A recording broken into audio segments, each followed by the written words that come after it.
بہت سے فارمز اب تھیٹر کے ہمارے سامنے ہیں جن میں ان ساری چیزوں سے آپ فارغ ہو سکتے ہیں اگر آپ ہونا چاہیں تو، لیکن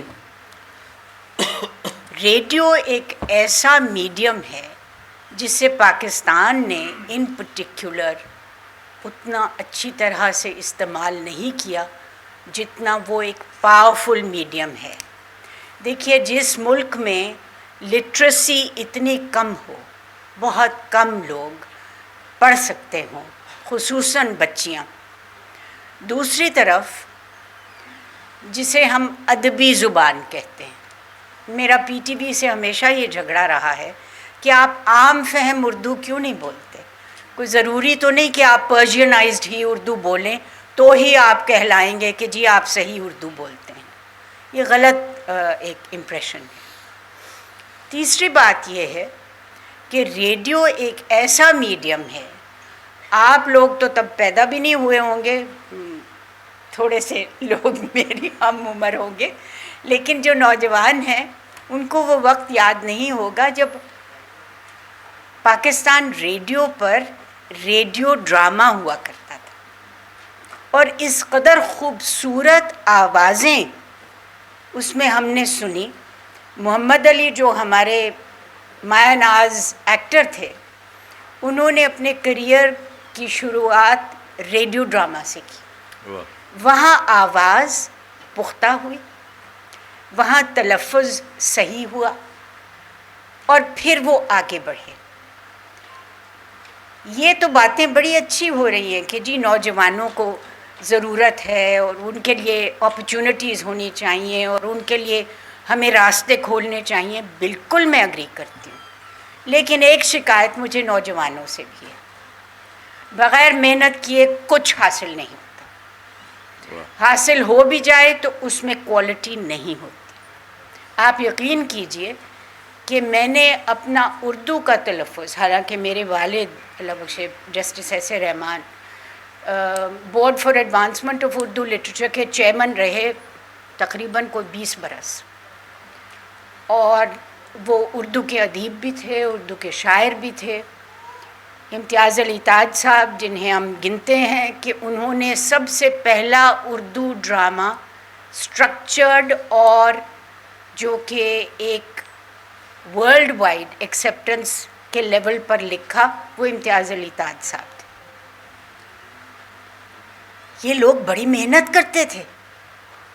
آج کل شارٹ کٹس کا زمانہ ہے کہ جتنی جلدی سے جلدی ہو سکے کامیابی حاصل ہو جائے، ہاں مجھے کتنے ہی شارٹ کٹس کیوں نہ کرنے پڑیں۔ اس وقت اگر آپ ٹیلی ویژن پر دیکھیں، اتنا غلط تلفظ ہے کہ آپ شرمسار ہوں اگر آپ غور کریں۔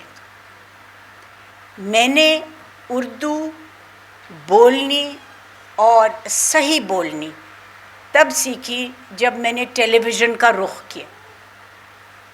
میں بالکل اس میں کوئی شرم محسوس نہیں کرتی کہ میں نے اس پر بہت محنت کی۔ میرے والد ہر اتوار کو بٹھا کر نوائے وقت اخبار پڑھوایا کرتے تھے ہم سب بہن بھائیوں سے، اور ہمیں اس قدر تکلیف ہوتی تھی اس سے، کیونکہ نوائے وقت اور پھر اس کی اردو، اس کی سلیس اردو، کیا کیا کیا ہم نے فوپاز کیے کہ آپ حیران ہوں گے۔ یعنی کہ میرے بڑے بھائی پڑھ رہے تھے تو انہوں نے کہا مزیدار کان، تو میرے والد نے کہا کیا پڑھا؟ کہ جی مزیدار کان۔ ارے بے وقوف، یہ مزید ارکان ہے۔ تو اس قسم کے فوپاز جو ہیں، آپ گریں گے نہیں تو آپ اٹھنا کیسے سیکھیں گے؟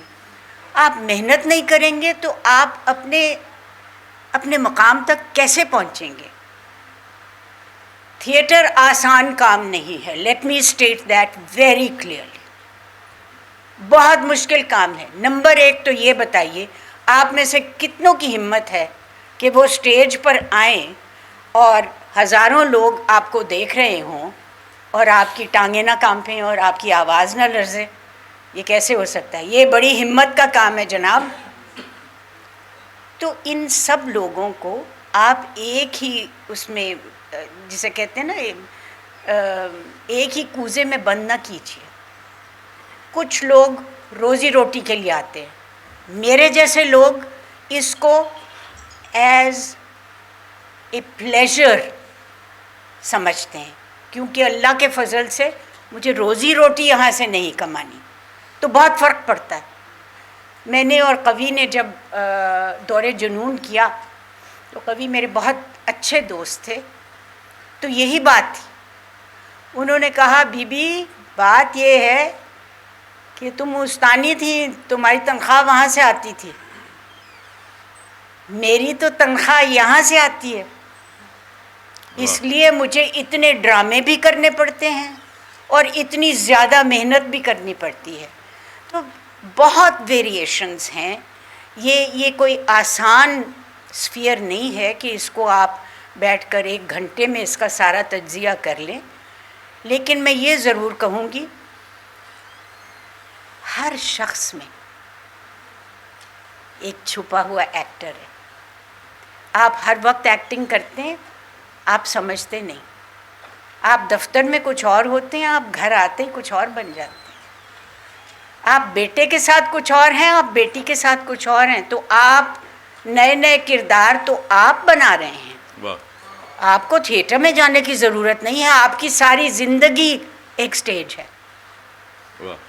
شیکسپیئر نے ایسے نہیں کہا all the world's a stage and all are players. ہم سب کے سب اس کے بنائے ہوئے ایک سٹیج کے اوپر کھڑے ہیں اور مختلف قسم کے کردار بدل بدل کر ہم پیش کر رہے ہیں. کچھ کامیاب ہوتے ہیں، کچھ نہیں ہوتے. تو تھیٹر ہمارے لیے، انسان کے لیے ایک بنیادی ایکٹیویٹی ہے. آپ یہ سوچئے کہ جب زبان استعمال نہیں ہوتی تھی تو انسان مائم کیا کرتا تھا بغیر لفظ کے، صرف جسم کی حرکات کے ساتھ وہ آپ کو ایک پوری کہانی سنا دیتا تھا. تو کیا واقعی تھیٹر کے لیے ہمیں زبان کی ضرورت ہے؟ ہاں بھی اور نہیں بھی. رچرڈ برٹن کا آپ نے نام سنا ہوگا، کمال کا ایک Welsh actor, stage actor. Debut کیا the lady is not for burning Christopher Fry کے پلے میں. صرف آ کر ایک جگہ اسٹیج پر 10 منٹ کے لیے خاموشی سے بیٹھنا تھا. باقی ڈائلاگ چل رہا ہے. اب یہ دیکھیے کہ خاموشی کیسے بولتی ہے. واہ واہ. سب نے ڈائلاگ چھوڑ اس آدمی کو دیکھنا شروع کر دیا، اس میں سے جیسے کہ کوئی شعائیں نکل رہی. تو زبان کی بھی ضرورت نہیں ہوتی. اب جو نو پلیز ہیں اور کابوکی تھیٹر ہے جاپان کا، جو میں بڑی خوش قسمت تھی، مجھے انہوں نے ٹریننگ کے لیے بھیجا اور میں نے دیکھا وہاں اس طرح زبان نہیں استعمال ہوتی. وہاں تھوڑا سا سلپ ہو گیا میرے دوست خالد سے.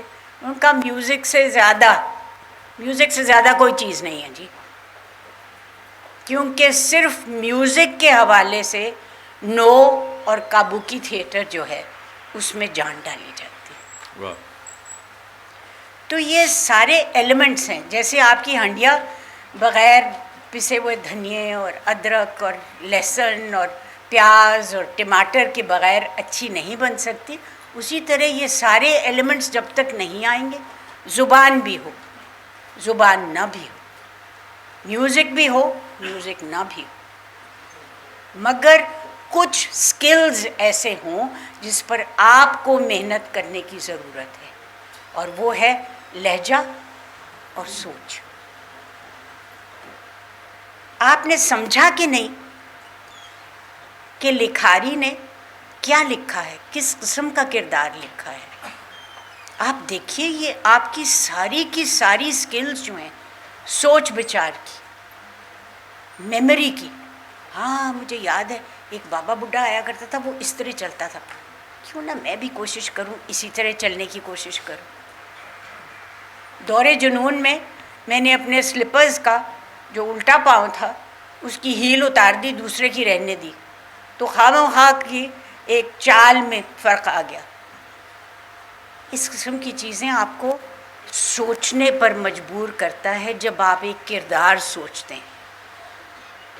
جو کام آپ کو سوچنے پر مجبور کرے اس سے بہتر کوئی چیز نہیں۔